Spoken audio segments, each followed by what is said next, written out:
The blade has fallen, the crowd roars. But for one man, the show is not over. In the fading light of a winter afternoon, the town square smells of iron and smoke.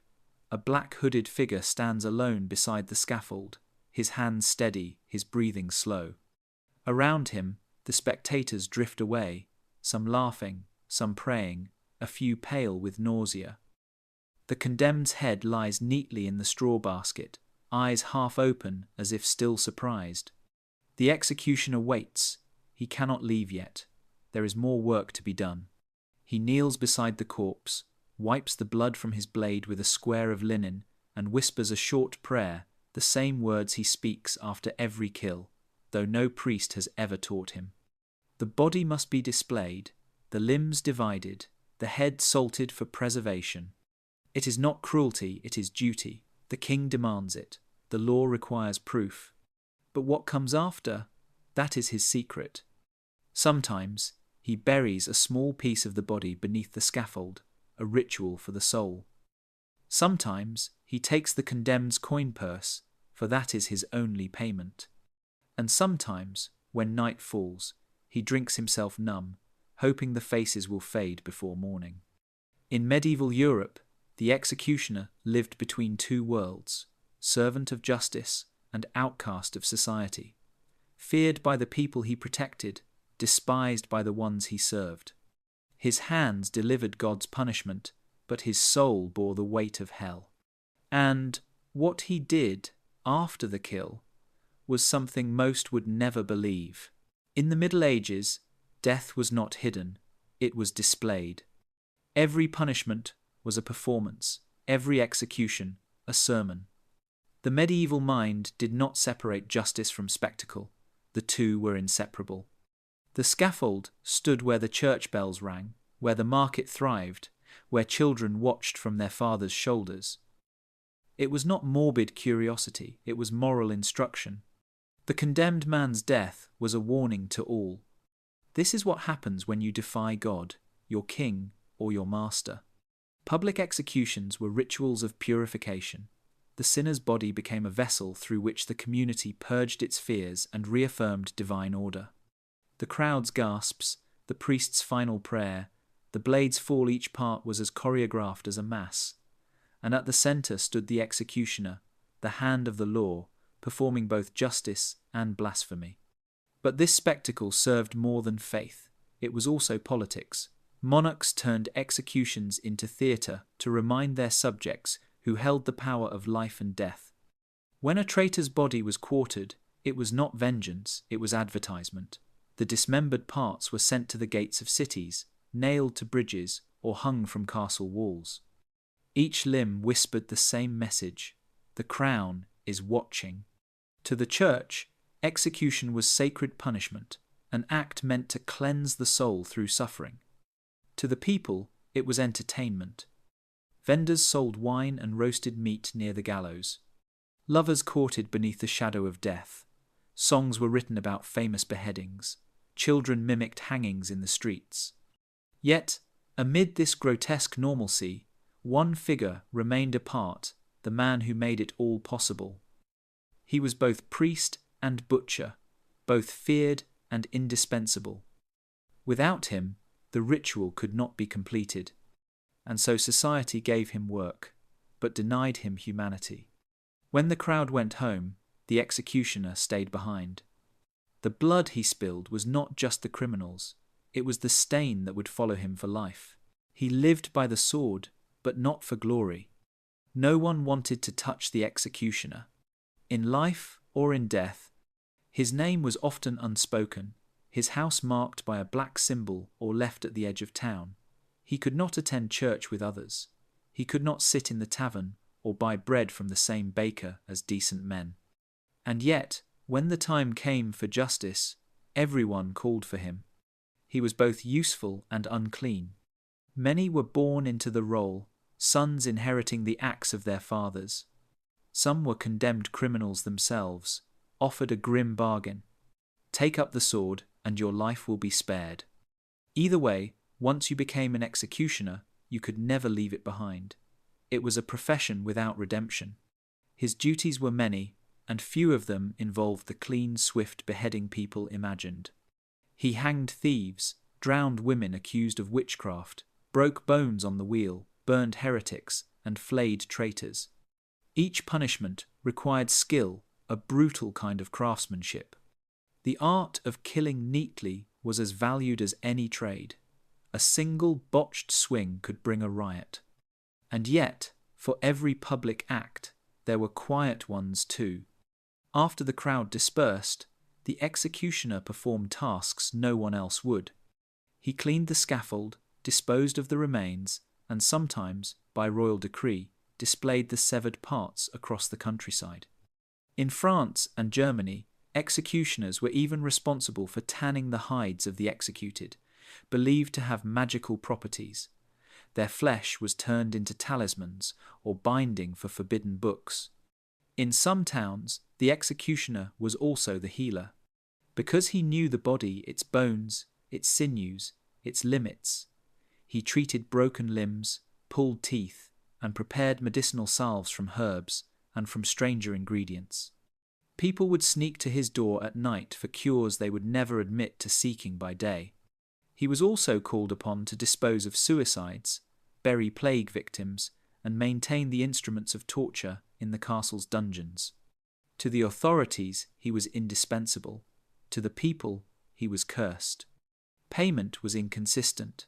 Sometimes he received coin, other times the condemned's clothes, or the right to sell the corpse's remains to apothecaries.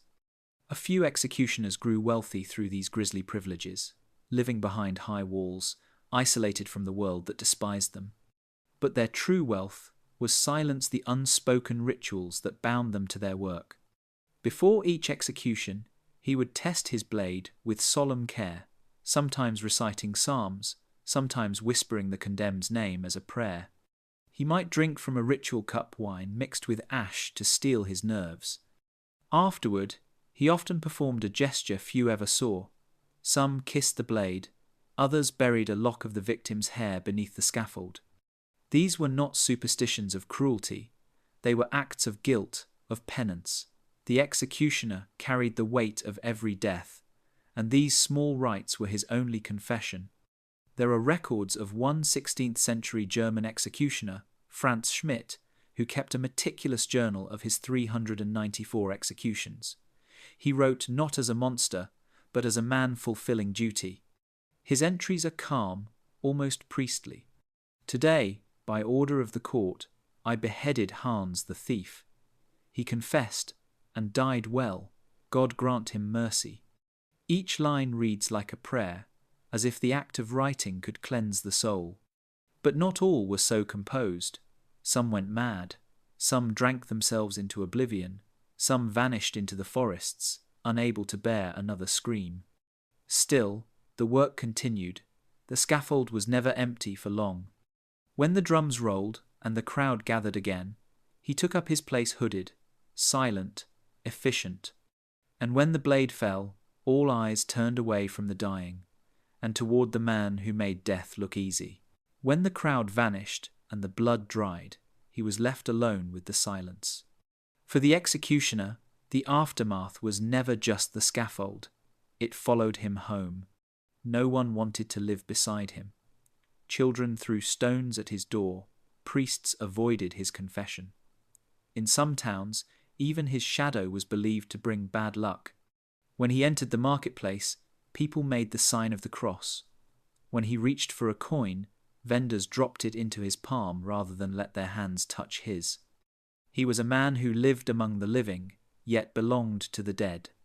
His wife, if he had one, often came from another executioner's family.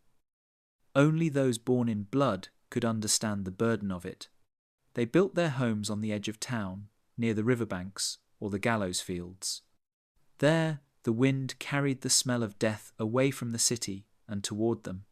Children of executioners inherited both their father's tools and their curse. Even if they were kind, educated, or devout, society marked them as Lethifer, tainted.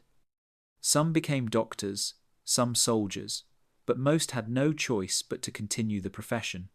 And yet, there was an irony to their existence. The same people who spat at them during the day would beg for their help at night. They'd come quietly, noblemen and peasants alike, seeking medicine, charms, or justice beyond the law. The executioner's home became a place of forbidden mercy, where the condemned and the desperate met in equal measure. Still, the burden of death was heavy. Many executioners carried it to their graves. Their journals spoke of guilt, nightmares, and the unshakable sense that every soul they sent to God left a mark on their own. "I did only what was commanded," one wrote, "but who commands the conscience?" When an executioner died, few attended the burial. Some were laid to rest outside consecrated ground, beside the thieves and heretics they had once executed. Others, in rare moments of grace, were granted a Christian burial, anonymous, unmarked, but free at last from the eyes of the living. Yet even in death, their memory lingered. Legends grew around them, stories of cursed axes, of ghosts haunting old gallows fields, of executioners who could never die until forgiven by a priest who dared to touch them. The scaffold may have been built to punish crime, but it punished the soul of the man who served it most. Every age believes its justice is righteous, until it looks into the eyes of the man who must enforce it. The medieval executioner stood at the threshold between justice and damnation. He was both servant and victim of a system that needed him but could never love him. His blade enforced the will of kings, of popes, of the people. Yet in every swing, in every trembling breath before the fall, there was a silent question: who truly bears the sin? When he raised his axe, it was not only one man who died. A little piece of everyone watching did too. The scaffold was a mirror, showing the cruelty we disguise as order, the violence we sanctify as law. Over centuries, the methods changed, blades became bullets, gallows turned into prisons, but the ritual remained.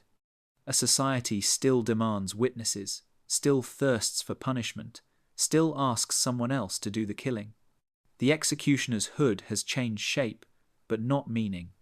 Perhaps that is why his story still disturbs us, because deep down we recognize him, the man who kills not from hatred but from duty, the one who obeys and suffers for it. In the silence, after each death, when the crowd disperses and the air still trembles, the executioner stands alone, his hands stained with the blood of justice. He does not speak, he does not pray aloud. He simply looks down at what remains of another human being and wonders if God will recognize the difference between the condemned and the one who condemned them. For in every age the voice fades. Someone must bear the burden of the blade. The wind rises over the empty square, the scaffold creaks, and in the fading light the world moves on, forgetting the man who killed in its name and the silence that followed. Thank you for watching.